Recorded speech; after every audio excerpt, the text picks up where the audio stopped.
Puji Tuhan, silahkan duduk Bapak Ibu. Saya percaya keadaan kita semua baik, amin. Bahkan luar biasa, haleluya. Pujian sudah memberikan kita satu kekuatan yang baru, karena firman Tuhan katakan bahwa Tuhan itu bertahta di atas pujian kita. Oleh karena itu, ketika setiap kita memuji Tuhan, ya, jangan lupa kita membuka mulut, kita bersuara kepada Tuhan, karena Tuhan bertahta atas pujian kita. Haleluya. Hari ini saya dapat judul firman Tuhan Matius 15 ayat 14. Judulnya uang bukan segalanya, masih dalam topik besarnya aku siap, ya. Tetap mempermuliakan Tuhan. Ketika saya membaca judul ini, uang bukan segalanya, ya. Uang itu tidak akan pernah lepas dari pembicaraan kita setiap hari, amin. Baik itu di rumah, baik itu di pekerjaan kita, baik itu di lingkungan di mana kita berkumpul atau di mana ibu-ibu bisa bersosialisasi, ya. Semua membicarakan tentang uang. Bahkan dengan uang, Bapak Ibu, banyak sekali terjadi hal-hal yang tidak diinginkan. Ikatan-ikatan menjadi putus akibat uang. Amin. Banyak terjadi hal yang seperti itu. Akibat uang, banyak rumah tangga yang akhirnya berpisah akibat uang. Akibat uang, banyak orang-orang yang sakit hati. Ya. Ini akibat dari uang. Tetapi firman Tuhan hari ini mengingatkan kita bahwa uang bukan segalanya. Ya. Uang bukan segalanya. Kenapa uang itu bukan segalanya, Bapak Ibu, ya? Beberapa hari yang lalu ketika saya berbicara dengan teman saya yang selama ini, ya, kami sebenarnya jarang bertemu gitu, ya. Tapi ketika kami ngobrol, tiba-tiba dia berbicara tentang keuangannya, ya. Keuangannya, dan saya belum mempelajari firman Tuhan untuk minggu ini, tetapi saya sudah berbicara kepada teman saya, dan teman saya katakan begini, ketika kami melewati satu tempat, ibu tahu nggak, uang saya yang saya miliki semuanya saya investasikan, dan ibu tahu bahwa uang saya itu setiap hari menghasilkan uang. Wih, hebat juga, kata saya gitu, ya. Saya kan penasaran, ya, uang bisa menghasilkan uang, gimana caranya gitu, ya. Dia kasih tahu, saya ikut ini. Ternyata dia memasukkan uangnya ke saham. Ya, mungkin Bapak Ibu banyak yang ikut juga, ya, ikut saham. Kalau saya memang benar-benar, selain saya nggak tahu itu, saya juga nggak punya uang buat dalam saham, ya. Dia tahu nggak uang saya udah berapa masuk ke situ? Saya perkirakan kalau melihat orangnya yang sesederhana itu, ya maaf Bapak Ibu, berapa tahun yang lalu, ya, 5 tahun yang lalu saya sama-sama beli tas, sampai sekarang dia pakai tasnya, tas saya nggak tahu kemana gitu, ya. Saya lihat kehidupannya sederhana. Terus dia tanya, berapa coba Bu perkirakan uang saya yang saya sudah investasikan? Saya sebutkan nominal yang saya rasa pantas dengan, maaf ya, wajahnya gitu, ya. Kadang-kadang kita bisa melihat wajah gitu karena penampilannya. Dia bilang, enggak, uang saya sudah segini. Astaga, saya melongo, uangnya sudah banyak sekali, ya, berlipat-lipat kali ganda dari yang saya sebutkan itu, Bapak Ibu. Dan dia bilang gini, tahu nggak kenapa saya menginvestasikan uang saya ini sampai sebegitunya? Karena saya mempersiapkan ini buat kuliah anak saya, anaknya 2. Ya. Terus, iya ya, kata saya gitu. Saya menginvestasikannya supaya apa? Supaya nanti ketika anak saya kuliah, saya nggak nangis-nangis lagi sama Tuhan, saya nggak berdoa lagi minta apa-apa sama Tuhan, katanya begitu. Dalam hati saya, benar juga ibu-ibu gitu, ya. Kan banyak orang nih, katanya gitu, mempermalukan Tuhan, merengek-rengek minta Tuhan untuk kuliah, untuk ini, untuk itu. Karena apa? Karena nggak mempersiapkan dari dini. Dia semangat ngasih tahu saya gitu, ya. Terus saya ingat, iya ya, saya belum punya simpanan buat anak saya gitu, ya, buat kuliah nanti gitu. Terus saya setuju, tapi setelah saya berbicara dan ibu tahu, nanti setelah tua saya saya tidak susah lagi. Setelah suatu tua nanti saya nggak bisa ngapa-ngapain, saya sudah enak. Satu hal ibu-ibu, ada benarnya apa yang dia katakan, dia memanage uang dengan baik, dia menginvestasikan uang dengan baik, dan saya tahu itu dia tempat-tempat itu tempat-tempat yang aman gitu ya, karena termasuk nama-nama yang bagus-bagus gitu. Dan Bapak Ibu tahu satu hal yang saya tidak setuju dari ucapan dia bilang setelah tua nanti saya tidak akan susah dan saya aman-aman saja. Satu hal yang saya mau tanya kepada Bapak itu, apakah uang bisa menjamin keamanan pada masa tua? Tidak. Tetapi ibu ini percaya diri dengan hal itu.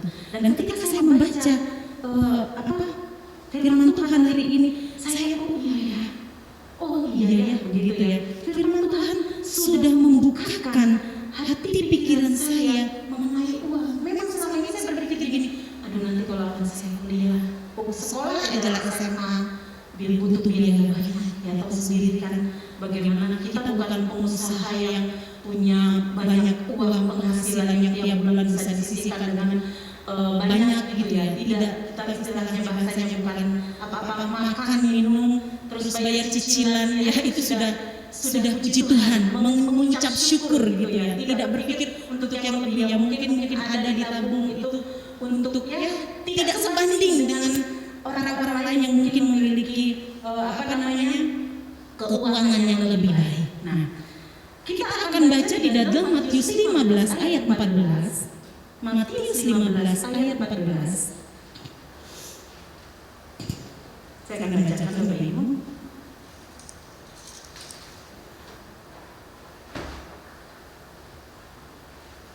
Saya buka Matius 15. Udah ya itu. Biarkanlah mereka itu, mereka orang buta yang menuntun orang buta. Titik. Jika orang buta menuntun orang buta, pasti keduanya jatuh ke dalam lubang. Saya ulangi ya. Biarkanlah mereka itu, mereka orang buta yang menuntun orang buta. Ini adalah perkataan Tuhan Yesus kepada orang Farisi pada saat itu. Orang Farisi, ahli Taurat, mereka adalah orang-orang yang sangat mempertahankan kitab Taurat atau hukum-hukum Taurat. Sehingga ketika orang Farisi datang kepada Yesus, ketika Tuhan Yesus makan bersama murid-muridnya, mereka melihat murid-murid Tuhan Yesus itu makan tapi enggak cuci tangan.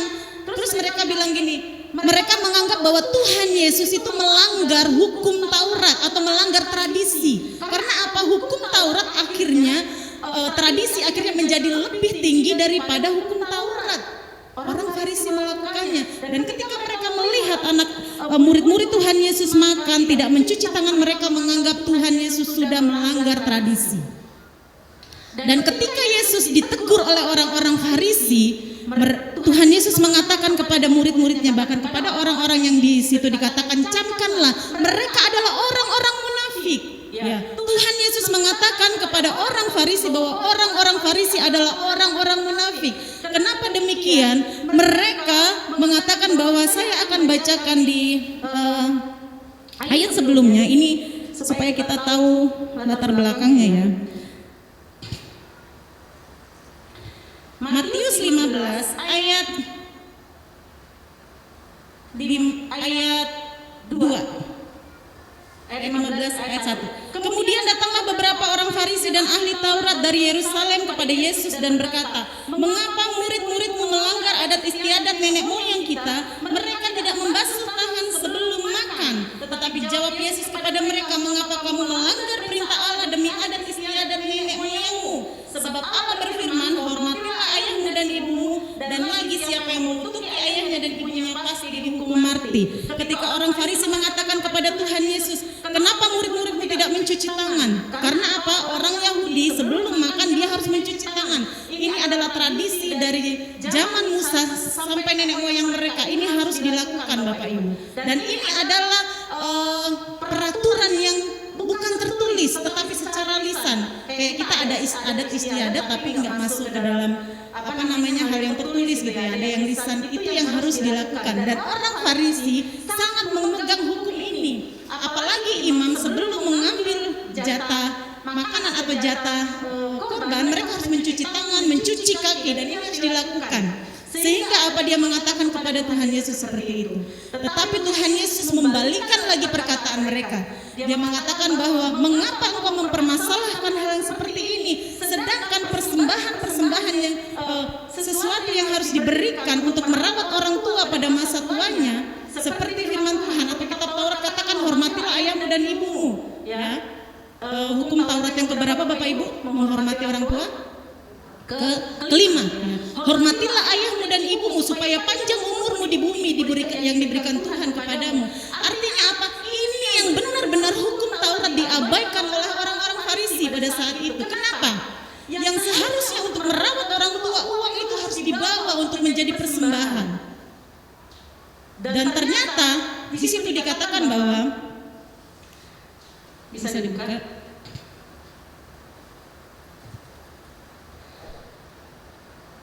Dan ternyata uang yang dipersembahkan itu dipakai juga oleh orang-orang Farisi. Jadi orang Farisi ini terlalu memikirkan hal-hal yang lahiriah. Bagaimana kalau dilihat orang? Ya, mereka bilang bahwa itu tuh bisa najis kalau nggak cuci tangan. Karena apa? Kalau tangan kita bersih, kita makan tuh pasti yang masuk ke dalam perut kita itu pasti bersih. Ya. Kalau sekarang lagi COVID, nggak harus makan, kita cuci tangan ya. Ini bukan tradisi dari Musa, ini tradisi COVID ini ya. Masuk rumah, bahkan ada satu mall di Cilegon yang harus sampai sekarang masuk itu harus cuci tangan gitu ya. Kecuali kalau dikasih semek boleh lah gitu ya. Ini harus cuci tangan pakai sabun gitu.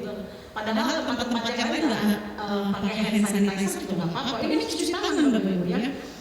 Kan Bapak Ibu tahu tempatnya di mana? Yang sering ke situ ya. Nah, di situ kita melihat Tuhan Yesus mengatakan bahwa bukan dari yang masuk ke dalam mulut itu yang menajiskan ya. Tuhan katakan bukan yang masuk ke dalam mulut itu yang menajiskan. Karena apa? Yang masuk ke dalam mulut itu masuk ke dalam perut dan itu keluar ke jamban ya. Itu akan dibuang.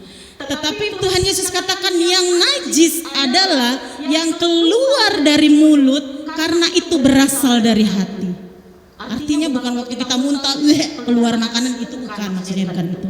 Tetapi yang dimaksud firman Tuhan hari ini adalah yang keluar dari mulut kita adalah pertikaian, perjinahan, percabulan, pencurian. Itulah yang dimaksud Tuhan yang menajiskan. Tetapi ahli-ahli Farisi mengabaikan hal ini. Dan satu hal yang di sini dikatakan bahwa uang yang diberikan yang seharusnya untuk merawat orang-orang tua itu diberikan kepada ahli-ahli Farisi untuk mereka pakai. Ya, mungkin mereka bisa melihat bagaimana mereka berkorban kepada Tuhan, tetapi jatah yang harus diberikan kepada Tuhan mereka abaikan, mereka pakai sendiri uang tersebut Bapak itu. Ya. Orang Farisi menghakimi murid-murid Tuhan Yesus ya. Jadi ayat ini ditujukan kepada orang-orang Farisi. Bisa kembali lagi Joyce ya. Manusia bisa melakukan apa saja demi uang. Amin. Manusia bisa melakukan apa saja demi uang. Dari awal tadi saya katakan banyak perselisihan terjadi oleh karena uang. Banyak permusuhan terjadi oleh karena uang. Apalagi kehidupan materialisme saat ini. Ya. Saat ini tuh orang materialisme. Ya, makanya kalau ada istilah cewek apa? Matre. Ya. Bukan saya ngomong duluan situ ya. Ada istilah cewek matre. Biasanya cewek matre ini ngedeketin orang-orang yang banyak duit. Hati-hati bapak-bapak yang banyak duit nih ya, nanti dideketin cewek-cewek matre. Istrinya matre enggak Bapak Ibu? Matre. Matre lah, pulang kerja nggak bawa duit pasti ngomel, namanya cewek matre. Tapi matre untuk kebutuhan, untuk suami juga ya. Jadi Bapak Ibu bapak-bapak terutama hati-hati dengan cewek-cewek matre ya. 1 Timotius 6 ayat 17. Ini di dalam 1 Timotius 6 ayat 17 dikatakan, peringatkanlah kepada orang-orang kaya di dunia ini agar mereka jangan tinggi hati dan jangan berharap pada sesuatu yang tak tentu seperti kekayaan. Waktu saya baca firman Tuhan ini pelan-pelan gitu ya ibu-ibu, karena bapak ibu, karena firman Tuhan kalau kita baca cepat-cepat kita nggak ngerti gitu. Sesuatu yang tak tentu seperti kekayaan, melainkan pada Allah yang dalam kekayaannya memberikan kepada kita segala sesuatu untuk dinikmati. Tanpa uang, ini saya mengambil kutipan dari bukunya John Maxwell. Tanpa uang manusia tidak dapat membeli sesuatu, tetapi segala sesuatu, itu saya kembali tulisnya. Tetapi segala sesuatu tidak bisa dibeli dengan uang, ya. Tetapi uang tidak dapat membeli segala sesuatu. Uang bisa membeli segala sesuatu? Bisa. Uang bisa membeli sesuatu? Bisa. Uang bisa membeli sesuatu, tetapi uang tidak bisa membeli segala sesuatu. Tetapi kenapa banyak orang mengorbankan segala sesuatu untuk uang? Di sini ketika saya merenungkan firman Tuhan ini, terus saya cari-cari ya di tafsiran, Tuhan ini apa sih maksudnya? Peringatkanlah kepada orang-orang kaya. Kok orang kaya gitu ya? Kan orang kaya yang punya duit. Kalau dia nggak punya duit, orang kaya, ya. Peringatkanlah kepada orang-orang kaya di dunia ini agar mereka jangan tinggi hati. Bukan kayanya yang disalahkan, tetapi orangnya, ya. Orangnya tidak, Tuhan tidak melarang orang menjadi kaya. Tetapi di sini diperingatkan. Artinya kenapa diperingatkan? Karena kalau tidak diperingatkan di depan akan terjadi sesuatu. Contohnya, saya dari Cilegon atau dari Kramat ke sini ada razia di daerah Kopassus. Saya diingatkan hati-hati di sana ada Kopassus. Berarti akan terjadi sesuatu di depan sana. Supaya apa? Supaya saya hati-hati. Amin Bapak Ibu. Orang kaya diperingatkan dalam kitab Timotius, peringatkanlah kepada orang kaya di dunia agar mereka jangan tinggi hati dan jangan berharap pada sesuatu yang tak tentu seperti kekayaan, ya. Seperti kekayaan. Kekayaan di sini artinya sesuatu yang tidak bisa menjamin. Itulah kenapa waktu itu bercerita. Di sini dikatakan bahwa kekayaan itu tidak tentu. Kekayaan itu tidak pasti. Bahkan kekayaan itu tidak bisa menjamin. Ini firman Tuhan, bukan saya. Nanti dikatakan saya ini sama orang kaya, tidak. Ini firman Tuhan. Ya, ini firman Tuhan memperingatkan kepada kita. Ya, nanti kalau saya seandainya kaya, saya juga menjadi bagian dari orang-orang ini, ya, seandainya. Yang udah kaya ya udah masuk sini. Kalau yang benar-benar kaya udah ada ibu, bapak ibu udah. Amin, haleluya. Secara materi ya. Amin. Peringatkanlah kepada orang-orang kaya di dunia ini agar mereka jangan tinggi hati dan jangan berharap pada sesuatu yang tak tentu seperti kekayaan. Banyak orang-orang kaya yang menyandarkan hidupnya pada kekayaannya. Mereka merasa bahwa dengan kaya mereka bisa membeli semuanya. Ya, mereka bisa membeli kekohongannya. Tetapi di sini dikatakan melainkan pada Allah yang dalam kekayaannya. Berarti Allah kita kaya, amin. Melainkan pada Allah yang dalam kekayaannya. Kekayaan siapa? Kekayaannya Allah sendiri memberikan kepada kita segala sesuatu untuk dinikmati. Artinya apa? Makanan, kegembiraan, sukacita komplit hanya ada di dalam Allah. Ya, kita boleh menginvestasikan uang kita, tetapi jangan lupa kita tetap takut kepada Tuhan. Ya, menyandarkan apapun yang menjadi milik kita itu kepada Tuhan. Amsal menjelaskan bahwa ada beberapa yang tidak bisa dibeli dengan uang. Yang pertama adalah hikmat. Ya. Di dalam Amsal 16 ayat 16 dikatakan bahwa memperoleh hikmat sungguh jauh melebihi memperoleh emas, dan mendapat pengetahuan jauh lebih berharga daripada mendapat perak. Salomo, ini perkataan Salomo. Salomo itu bilang seperti ini. Adalah orang yang raja yang terkaya, raja Israel yang terkaya. Ketika dia diberikan kekayaan, Tuhan memberikan kekayaan, dia meminta hikmat. Salomo punya segalanya. Salomo punya uang yang banyak, Salomo punya harta yang sangat banyak, tetapi Salomo meminta hikmat. Artinya apa? Salomo tidak bisa membeli hikmat, Bapak Ibu. Salomo tidak bisa membeli kebijaksanaan. Dari mana hikmat kebijaksanaan? Dari Tuhan. Jangan kita berpikir kita punya uang, kita punya segalanya. Memang secara dunia kita punya segalanya. Beli tanah di sana bisa, beli rumah di sana bisa. Tetapi hikmat kebijaksanaan hanya dari Tuhan. Ketika Salomo diperhadap, ketika dia menjadi raja, dia bilang, Tuhan berilah aku hikmat dan kebijaksanaan supaya aku bisa mengadili orang-orang Yahudi, supaya aku bisa memerintah orang Israel. Dan ketika Tuhan mendengar itu, katakan, kalau engkau meminta hikmat dan kebijaksanaan, aku akan memberikannya kepadamu. Gak beli dari Tuhan, enggak, tapi minta kepada Tuhan. Salomo minta kepada Tuhan. Yang kedua, teman-teman yang kecil-kecil ya, saya juga ini. Yang kedua adalah ketenangan. Amsal 15 ayat 16. Lebih baik sedikit barang dengan disertai takut akan Tuhan daripada banyak harta disertai kecemasan. Amsal menjelaskan bahwa ada beberapa yang tidak bisa dibeli dengan uang. Yang kedua adalah ketenangan. Pernah bawa uang ratusan juta di dalam tas kita ketika kita ada di dalam mobil? Pak Hendra pasti ya. Pak Kira ya contohnya gitu ya, ketika habis cairin buat modal apa, pasti nggak tenang ya? Atau karena udah biasa tenang aja? Ya. Saya pernah dulu, saya jual rumah yang ada di Anyar. Padahal orang itu nggak lihat saya, perasaan semua orang lihat saya gitu ya, kepedean gitu ya. Ini apa? Ini kecemasan saya, ya. Kecemasan saya. Karena apa? Karena saya ngomongnya nggak seberapa, Bapak Ibu, nggak seberapa dibanding uang Bapak. Tetapi saya kayaknya ketakutan. Ya. Pernah suatu hari saya bawa uang, dulu saya waktu masih bekerja, saya bawa uang sekitar 25 juta. Saya takut banget gitu, kepedean gitu. Ada orang juga nggak tahu gitu saya bawa uang, tapi saya cemas, gitu. Nah, di sini dikatakan bahwa Amsal menjelaskan ada beberapa yang tidak bisa dibeli dengan uang. Artinya apa? Ketenangan kita, ketenangan hidup kita tidak bisa beli dengan uang. Banyak orang kaya mencari ketenangan, beli-beli tempat yang enak, di mana di villa.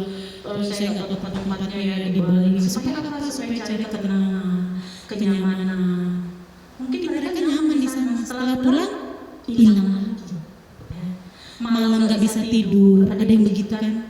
Ya. Nggak bisa tidur karena memikirkan asetnya di sana. Uangnya sama orang, dipegang orang, dipinjam orang. Nggak ada ketenangan. Ya. Tetapi firman Tuhan katakan bahwa ketenangan hanya berasal daripada Tuhan. Ya. Yang selanjutnya bahwa sesuatu yang tidak bisa dibeli dengan uang, Salomo katakan adalah tidur nyenyak. Salomo orang kaya. Salomo ngomong ini bahwa dia nggak bisa beli tidur nyenyak, Bapak Ibu. Siapa yang kalau tidur malam hari nyenyak? Iya, Bu Prima, luar biasa. Ya. Saya juga kalau tidur malam nyenyak. Ya. Kita pasti nyenyak semua ya. Saya berdoa semuanya nyenyak. Enak tidurnya orang yang bekerja, baik ia makan sedikit maupun banyak, tetapi kekenyangan orang kaya sekali-kali tidak membiarkan dia hidup. Orang yang udah kerja keras dengan ketulusan, dengan kejujuran, pulang yang ada pikirannya istirahat, tidur nyenyak, besok kerja lagi. Amin. Tetapi ketika seseorang melakukan hal-hal yang tidak baik, tidak semua orang kaya tidak baik. Orang kaya banyak yang baik. Orang kaya banyak yang tidak nyenyak. Tetapi banyak orang yang melakukan hal-hal yang tidak baik. Ini yang dimaksud firman Tuhan. Orang kaya yang melakukan tindakan hal atau melakukan tindakan-tindakan yang tidak baik untuk uang, dia tidak akan memiliki tidur nyenyak. Beberapa hari yang lalu suami saya, tadi malam suami saya itu ngomong, aku ini beberapa malam ini nggak tidur nyenyak. Bukan suami saya orang kaya, bukan. Ini bukan berbicara orang kaya. Saya bilang gini, masa sih? Ya. Kamu pasti lagi ada pikirannya. Ya memang ada pikiran sih, maksudnya kamu sedang berpikir. Iya, gitu ya. Ya benar Bapak Ibu. Ketika kita sudah capek, suami saya capek lagi bikin kandang ayam, pasti capek capek. Lagi pikirkan ayam, capek. Tapi dia bilang saya nggak bisa tidur. Karena apa? Dia sedang memikirkan sesuatu, sedang mengatur sesuatu. Saya bilang gini, sampai HP ketika kita membuka aplikasi kita nggak tutup, pasti HP kita panas. Amin. Ya. Begitu juga dengan pikiran kita. Kalau kita tetap biarkan pikiran kita terus berpikir, kita akan susah untuk tidur nyenyak. Ya. Ini apa namanya? Ini survei sih sebenarnya, bukan. Ini saya lihat dari beberapa orang dan saya sendiri kadang suka begitu ya. Tapi bukan karena uang. Tetapi di sini saya mengatakan bahwa ketika suami saya tidur nyenyak, dia nggak bisa membeli tidur nyenyak. Dia mau beli apa? Malam-malam ada yang pesan GoFood jam 1, jam 2 karena nggak bisa tidur. Bisa beli makanan, tapi tidur nyenyak tidak bisa dibeli. Artinya apa? Kita lakukan segala pekerjaan kita dengan kejujuran di hadapan Tuhan, dengan hati yang tulus, dengan hati yang takut akan Tuhan. Maka percayalah, Tuhan akan memberikan ketenangan itu dalam hidup kita. Haleluya. Selanjutnya, damai sejahtera. Ya. Banyak orang, siapa mencintai uang tidak akan puas dengan penghasilannya. Ini pun sia-sia. Pengkhotbah 5 ayat 10. Siapa yang mencintai uang, dia tidak akan puas dengan penghasilannya. Salomo tipe orang yang terus mengumpulkan hartanya, tetapi dia tidak merasa puas. Ada yang dapat berapa ratus juta, ingin naik lagi, ya. Nggak punya damai sejahtera karena ingin terus. Akhirnya apa? Di dalam 1 Timotius tadi dikatakan bahwa kita lama-lama akan menjadi apa? Cinta uang dan menjadi hamba uang. Ya, menjadi hamba uang. Kita tidak peduli dengan situasi di luar sana. Yang penting saya bisa mengumpulkan pundi-pundi saya. Firman Tuhan katakan bahwa apa? Di mana hartamu berada, di situ hatimu berada. Ya. Saya percaya ketika salah satu dari kita sedang beli mobil yang baru saat ini, mungkin parkir di pinggir jalan situ, pasti di sedikit pikiran Bapak Ibu, gimana nanti kalau versi saya kesenggol beca gitu ya.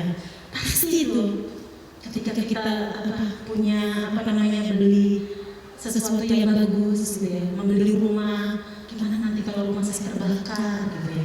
Karena firman Tuhan sudah jelas, di mana hartamu berada, di situ hatimu berada. Ya. Artinya apa Bapak Ibu? Bahwa segala sesuatu kita tidak bisa jamin dengan keuangan kita. Kita mau belajar bahwa pandangan Alkitab terhadap uang hanya sebagai alat untuk memenuhi kebutuhan kita.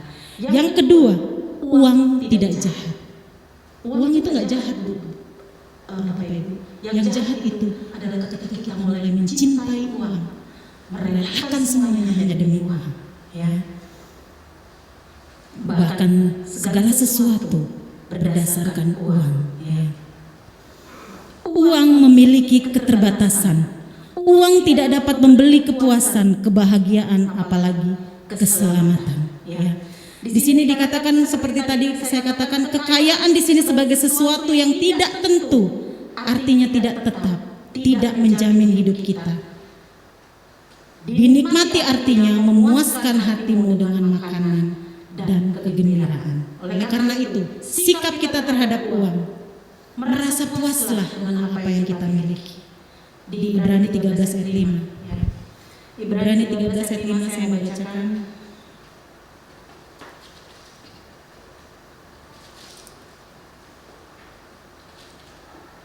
Ibrani 13 ayat 5. Janganlah kamu menjadi hamba uang dan cukupkanlah dirimu dengan apa yang ada padamu, karena Allah telah berfirman, Aku sekali-kali tidak akan membiarkan engkau dan aku sekali-kali tidak akan meninggalkan engkau. Cukupkanlah dirimu dengan apa yang ada padamu, karena Allah berfirman, Aku sekali-kali tidak akan membiarkan engkau dan sekali-kali tidak akan meninggalkan engkau. Jadi kalau kita sudah merasa cukup, kita akan bersyukur kepada Tuhan. Kalaupun saat ini kita kekurangan, Tuhan sudah menjamin aku tidak akan meninggalkan engkau. Artinya apa? Kalau kita merasa kekurangan, kita minta kepada Tuhan yang punya, yang di dalamnya terdapat kekayaan. Firman Tuhan, yang di dalam Tuhan punya kekayaan. Sejauh mana kita memahami Tuhan kita yang kaya?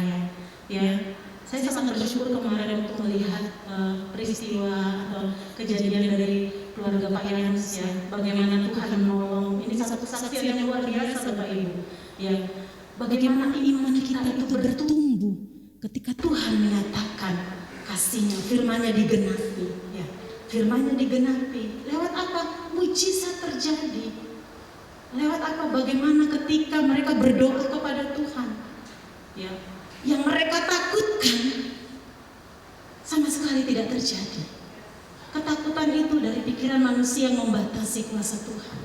Kalau kita kekurangan, bisa nggak Tuhan cukupkan? Bisa. Ketika kita tidak punya apa-apa, bisa nggak Tuhan cukupkan? Bisa. Ya. Tuhan itu luar biasa. Kami kalau mau kesaksian terlalu sering Tuhan itu menyatakan kuasanya gitu ya.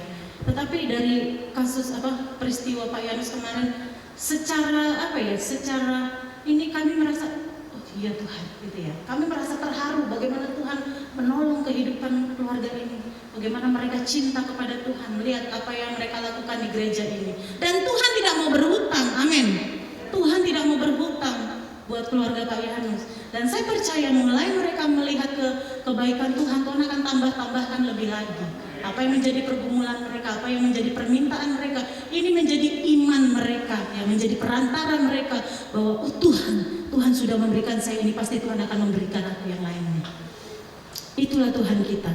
Jangan melupakan Tuhan ketika kita diberkati. Ya, akui bahwa banyak yang lebih penting daripada uang. Ya, keluargamu lebih penting daripada uang. Hubunganmu dengan orang lain lebih penting daripada uang. Kehormatanmu lebih penting daripada uang. Nilai diri kita lebih penting daripada uang. Karena Tuhan yang sudah menjamin kebutuhan kita. Jangan iri terhadap kekayaan orang lain. Ya, kadang-kadang ini nggak bisa kita buang ya. Aduh dia bentar-bentar bangun rumah ya, bangun dapur. Apalagi ini saya lagi di tempat perumahan yang baru dibangun. Baru bangun dapur, itu udah bangun teras, udah tingkat lagi, beli mobil, ini, gitu ya. Tetapi kalau kita tidak bisa menguasai diri, kita harus menguasai diri supaya apa? Supaya kita tidak iri dengan kekayaan orang lain. Apalagi sekarang kalau kita lihat di TV, aduh, ya artis-artis itu kalau ada datang ke rumahnya, tunjukin harga tasnya yang 1,5 M. Harga sepatunya yang ratusan juta. Kalau di sini harga sepatu bisa beli rumah subsidi ya. Ya amin. Oh, tas yang kecil, tas kecil banget gitu ya, bisa beli motor, bisa beli mobil. Dalam hati saya gini, ini benar enggak sih orang-orang ini gitu ya? Kok gampang banget gitu dapat uang. Akhirnya orang-orang yang tidak paham akan kebenaran ingin juga seperti itu dan mencari jalan pintas supaya, karena berpikir, oh iya gampang ya ternyata dapat uang, saya mau seperti itu, gitu ya. Jadi orang mencari jalan pintas untuk mendapatkan uang. Dan percaya, perkara rohani lebih penting dari perkara materialisme. Perkara yang kekal lebih penting daripada perkara-perkara yang duniawi atau yang tidak kekal. Firman Tuhan katakan di Matius apa? Kita hendaknya mengumpulkan harta kita di surga yang lengat dan kara tidak bisa merusakkannya. Ya, artinya bukan melarang Bapak Ibu berusaha, bukan melarang Bapak Ibu untuk mencari uang, tidak melarang kita untuk menjadi kaya, tetapi cara kita untuk mendapatkan uang, jangan kita mengorbankan segalanya. Ya, waktu kapan hari saya ikut satu bukan seminar kecil lah. Waktu itu ada Ibu Restiana di situ, dia bilang begini, ada satu bapak-bapak, dia dikasih satu proyek, tapi dia harus bayar, ya. Dan dia bilang begini, saya percaya kalau itu proyek itu milik saya nggak perlu suap, ya Bu ya, dengar ya. Dan setelah beberapa bulan dia memang nggak dapatkan proyek itu. Tapi entah bagaimana ceritanya tiba-tiba dia ditelepon. Dia yang harus menangani proyek itu. Padahal banyak orang yang memberi uang, memberi bayaran. Bapak Ibu tahu siapa di dalamnya yang berperan? Tuhan.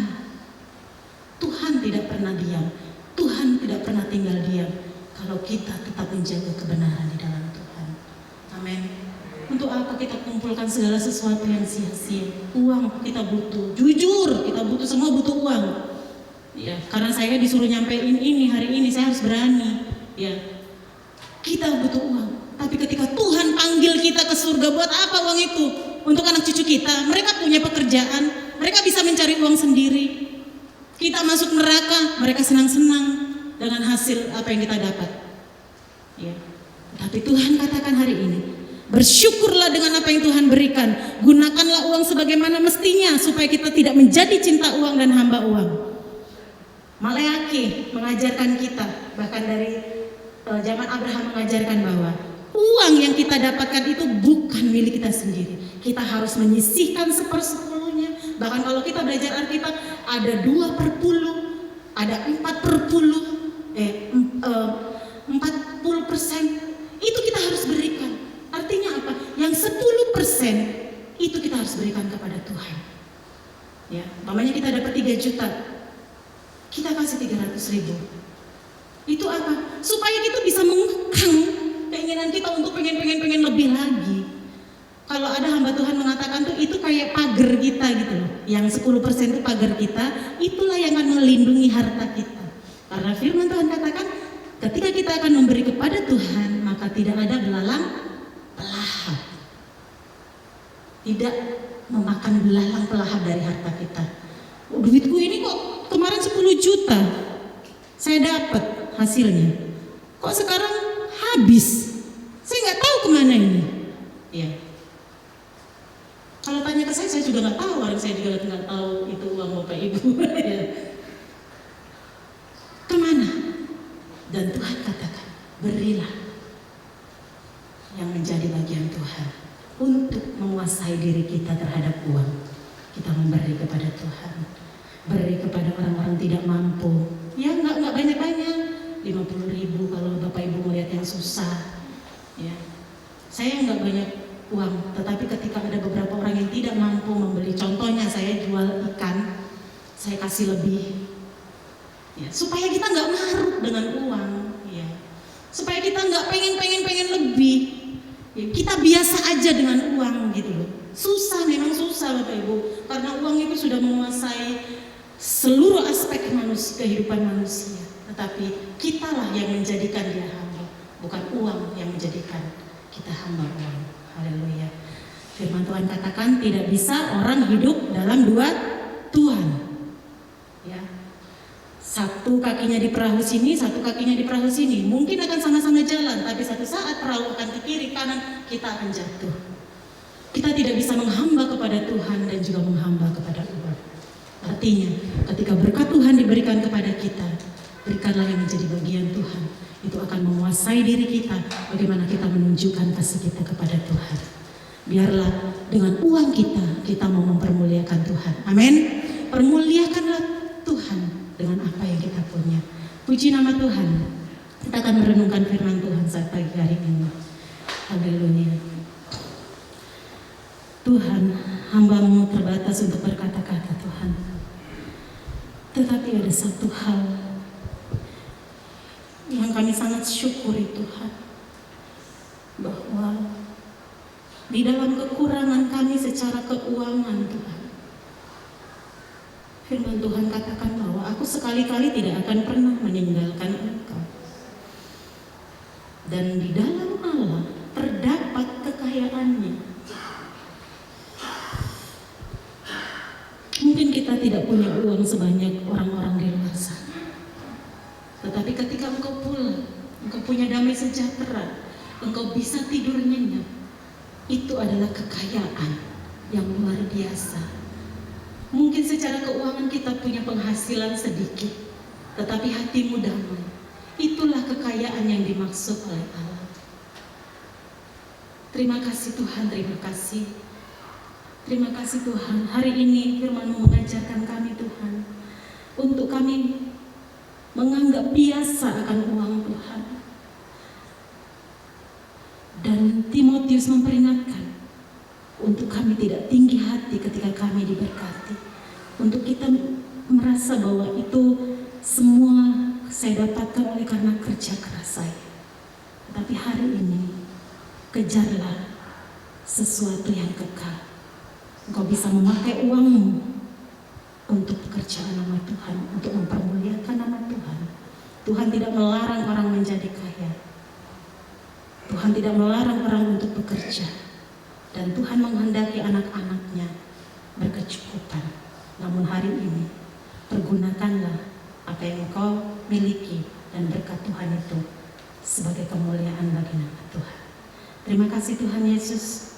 Hari ini kami bersyukur buat berkat-Mu Tuhan, dan Kau memberkati seluruh sidang jemaat-Mu saat ini, yang mereka mungkin saat ini bergumul akan keuangan Tuhan, yang mungkin sampai saat ini mereka terus berdoa buat keuangan mereka, yang terus bergumul karena merasa keuangan tidak pernah cukup. Dan hari ini Tuhan, biarlah Engkau memberikan pengertian untuk bersyukur. Dan kami percaya bukan seberapa besar yang didapatkan, tetapi bagaimana bersyukur dan hidup mencukupi diri dengan apa yang ada Tuhan. Supaya kami tidak mengejar kehidupan, supaya kami tidak menjadi orang yang materialisme Tuhan, supaya kami tidak cinta akan uang, mengejar-ngejar uang, menjadi hamba uang, bahkan kami sakit, kami menjadi lemah oleh karena uang Tuhan. Ampuni kami Tuhan, ampuni kami Tuhan, ampuni kami Tuhan, ampuni kami Tuhan, ampuni kami Tuhan. Dan kami percaya Tuhan, hari ini firman-Mu hidup dan menghidupkan kami. Terima kasih. Hanya di dalam nama Yesus kami sudah berdoa dan mengucap syukur. Haleluya. Amin. Puji nama Tuhan. Saya serahkan kepada Bapak Gembala. Kita selamat datang kepada Bapak Handoko dan Ibu Wanti dan Bapak Angga dan Ibu Mega dan Bapak Wawono dan Ibu Claudia. Selamat datang, selamat bergabung dengan kami di Rumah Bencana Kemuliaan. Senang sekali bisa bersama-sama beribadah di tempat ini, dan mari bertumbuh bersama-sama di tempat ini ya. Puji Tuhan, mari kita akhiri ibadah kita hari ini. Saya undang Bapak Ibu Saudara bangkit berdiri bersama-sama, naikkan pujian ini bersama-sama. Bapakku datang menyembah-Mu di sini. Biarlah Bapak Ibu Saudara bertumbuh dengan firman Tuhan. Ya, kalau Bapak Ibu Saudara bisa meluangkan waktu untuk membaca firman Tuhan, dan Bapak Ibu Saudara akan bertumbuh dengan firman Tuhan. Dan saya sering bilang kepada jemaat bahwa saya berdoa karena saya tahu firman Tuhan. Itu sebabnya Bapak Ibu Saudara berdoa. Kalau Bapak Ibu Saudara nggak berdoa tapi nggak tahu firman Tuhan, sebaiknya tidak usah berdoa. Karena berdoa Bapak Ibu Saudara hanya menambah sebuah harapan. Bapak Ibu Saudara berdoa lagi, Bapak Ibu Saudara akan berharap lagi. Padahal Tuhan sudah jawab doa Bapak Ibu Saudara. Bapakku datang menyembah-Mu di sini. Biarlah ini jadi pujian kita.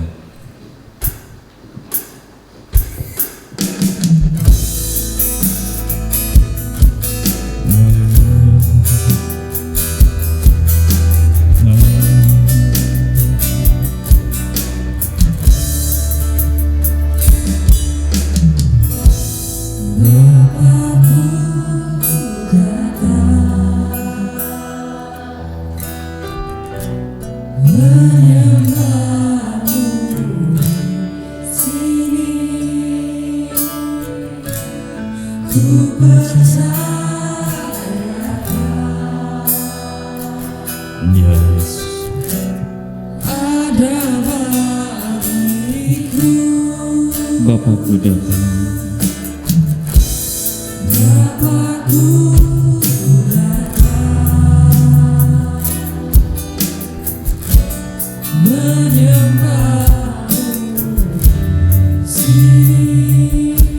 Ini yang kami percaya Tuhan.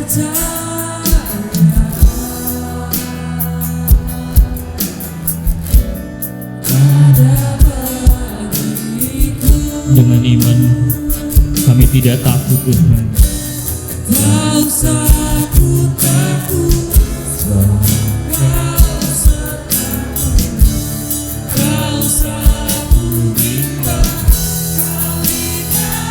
Kau ada bersama-sama dengan kami Tuhan.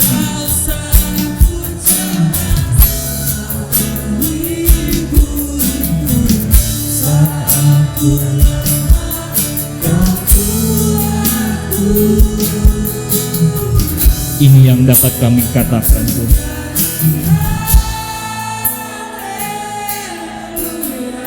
Haleluya.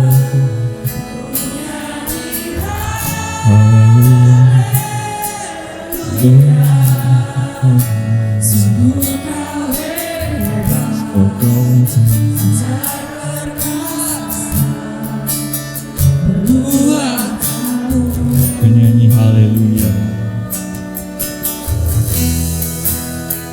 Penyanyi haleluya.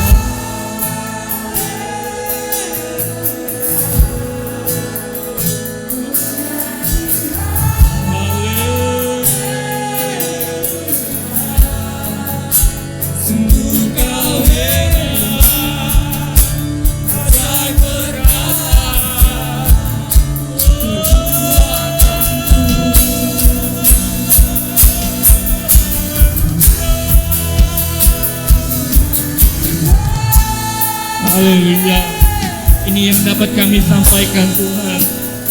Apapun pergumulan kami, ini yang kami katakan dari hati kami yang paling dalam. Kau hebat Tuhan, sungguh Kau besar Tuhan.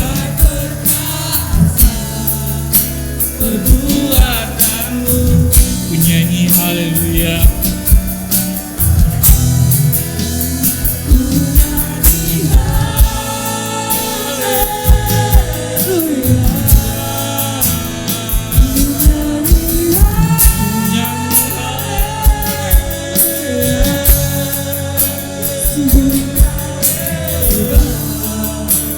Ajaib perkasa perbuatanmu Di hidup kami.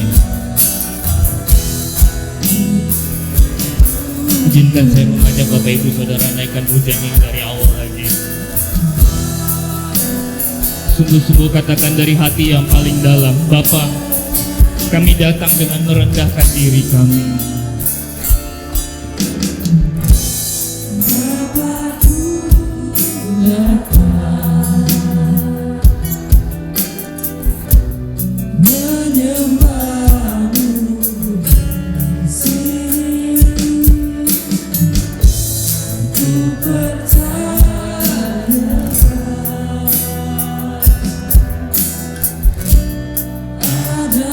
Katakan dengan iman, Tuhan, sungguh kami tidak takut Tuhan.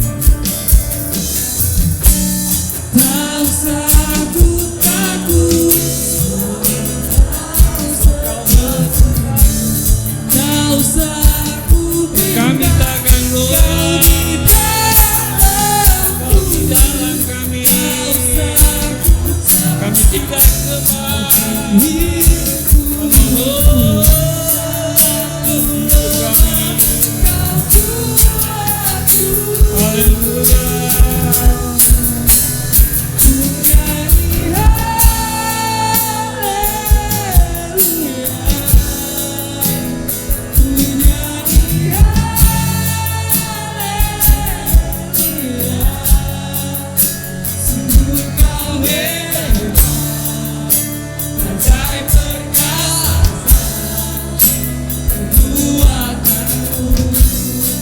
Haleluya, haleluya.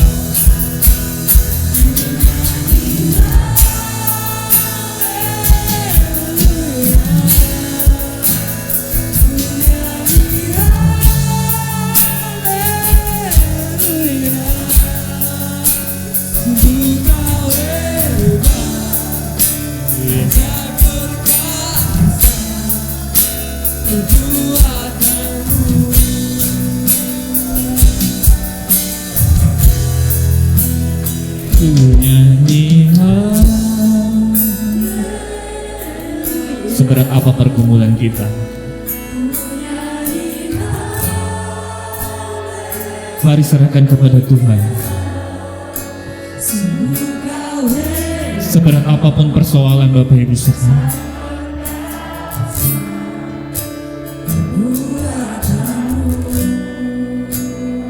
ku nyanyi haleluya.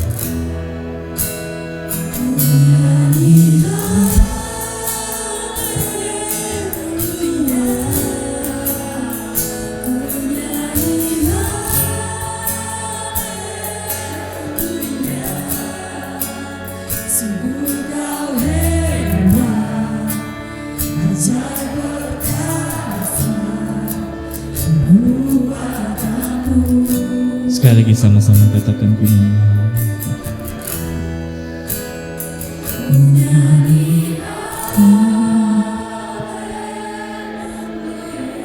Ini doa dan ucapan syukur kami. Dengan merendahkan diri kami, kami datang di hadapan-Mu, menyatakan kebesaran Tuhan, karena firman-Mu yang digenapi di dalam hidup.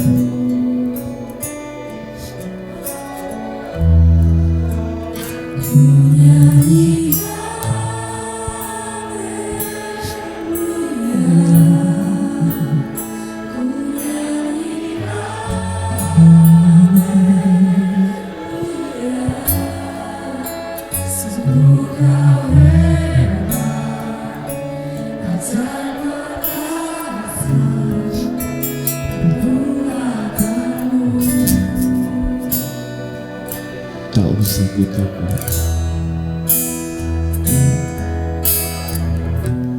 tak usah ku takut, sebab Kau. Ini kata Tuhan kepada kita semua.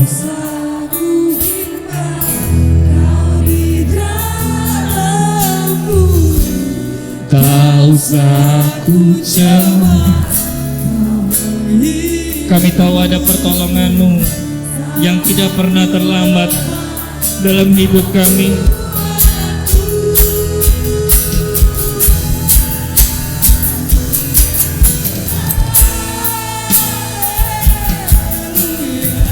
Mari terima berkat Tuhan hari ini. Jangan lewatkan lawatan Tuhan.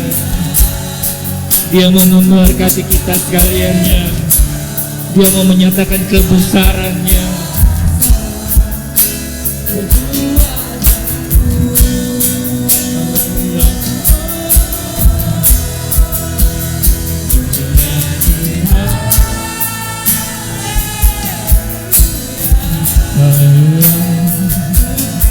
Haleluya, haleluya.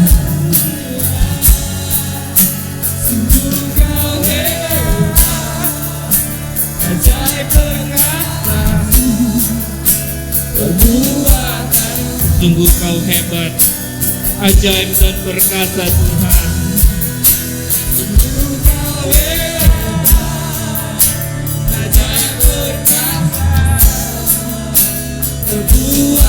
Sungguh Kau hebat dan ajaib perkasa Tuhan.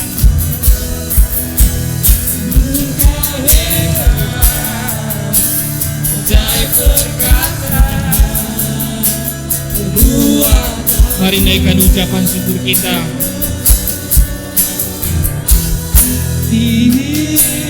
Mari bersyukur kepada Tuhan. Haleluya, haleluya,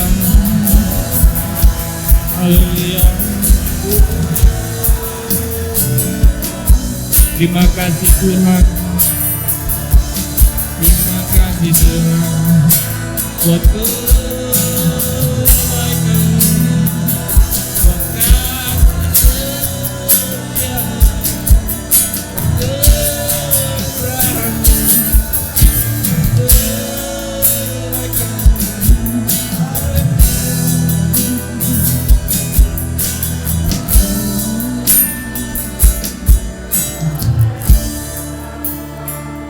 mari datang kepada Tuhan. Mari berdoa kepada Tuhan. Saya izinkan Bapak Ibu Saudara luangkan waktu untuk berbicara kepada Tuhan sebelum kita tinggalkan dan mengakhiri ibadah ini.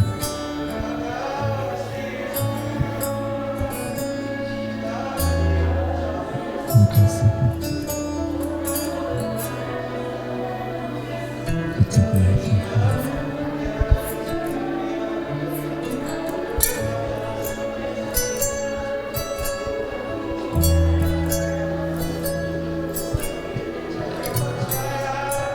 Kami manusia yang bukan manusia yang sempurna. Kami punya kesalahan.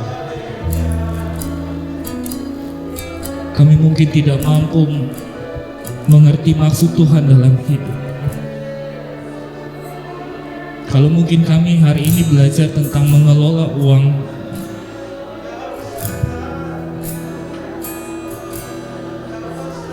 mungkin kami masih kesulitan keuangan Tuhan.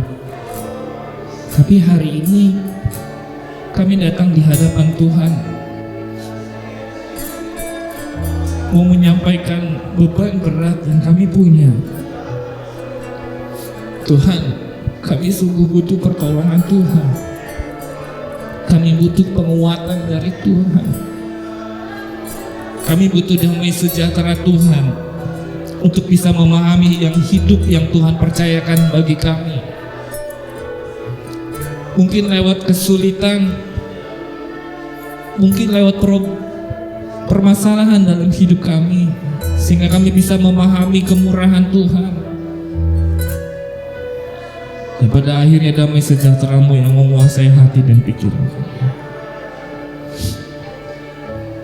Ini doa dan penyembahan kami. Terimalah jadi ucapan syukur kami. Apapun permasalahannya, apapun cobaan yang Tuhan izinkan terjadi dalam kehidupan kami, hari ini kami mau mengatakan, ya Tuhan, aku siap. Apapun yang terjadi dalam kehidupan kami, ya Tuhan, kami siap. Apapun persoalan yang akan menimpa hidup kami, ya Tuhan, kami siap. Karena bersama-sama dengan Tuhan. Hamba-Mu berdoa buat kami semua yang hadir pada hari ini, bahkan yang di rumah. Urapan yang sama turun kepada kami semua. Berkat yang sama mengalir kepada kami semua. Dan nama Tuhan dipermuliakan dalam kehidupan kami. Kami akhiri ibadah kami dengan berlimpah-limpah ucapan syukur. Mari kita sama-sama berdoa seperti Tuhan Yesus mengajarkan murid-Nya untuk berdoa. Bapa kami yang di surga, dikuduskanlah, datanglah kerajaan-Mu, jadilah kehendak-Mu di bumi seperti di surga. Berikanlah kami pada hari ini makanan kami yang secukup, dan ampunilah kami akan kesalahan kami, seperti kami juga mengampuni orang yang bersalah kepada kami. Dan jangan membawa kami ke dalam pencobaan, tetapi lepaskan kami daripada yang jahat, karena Engkau-Lah yang punya kerajaan, dan kuasa, dan kemuliaan sampai selamanya. Diberkatilah orang yang mendengarkan firman Tuhan dan melakukannya sesuai dengan kehendak firman Tuhan. Mari arahkan pikiran kita untuk terima berkat Tuhan. Amin. Tuhan memberkati engkau dan melindungi engkau, menyinari engkau dengan wajah-Nya dan memberi engkau kasih karunia. Tuhan menghadapkan wajah-Nya kepadamu dan memberi engkau damai sejahtera, serta persekutuan dengan Roh Kudus mulai hari ini bahkan sampai selama-lamanya. Bapa, terima kasih. Oh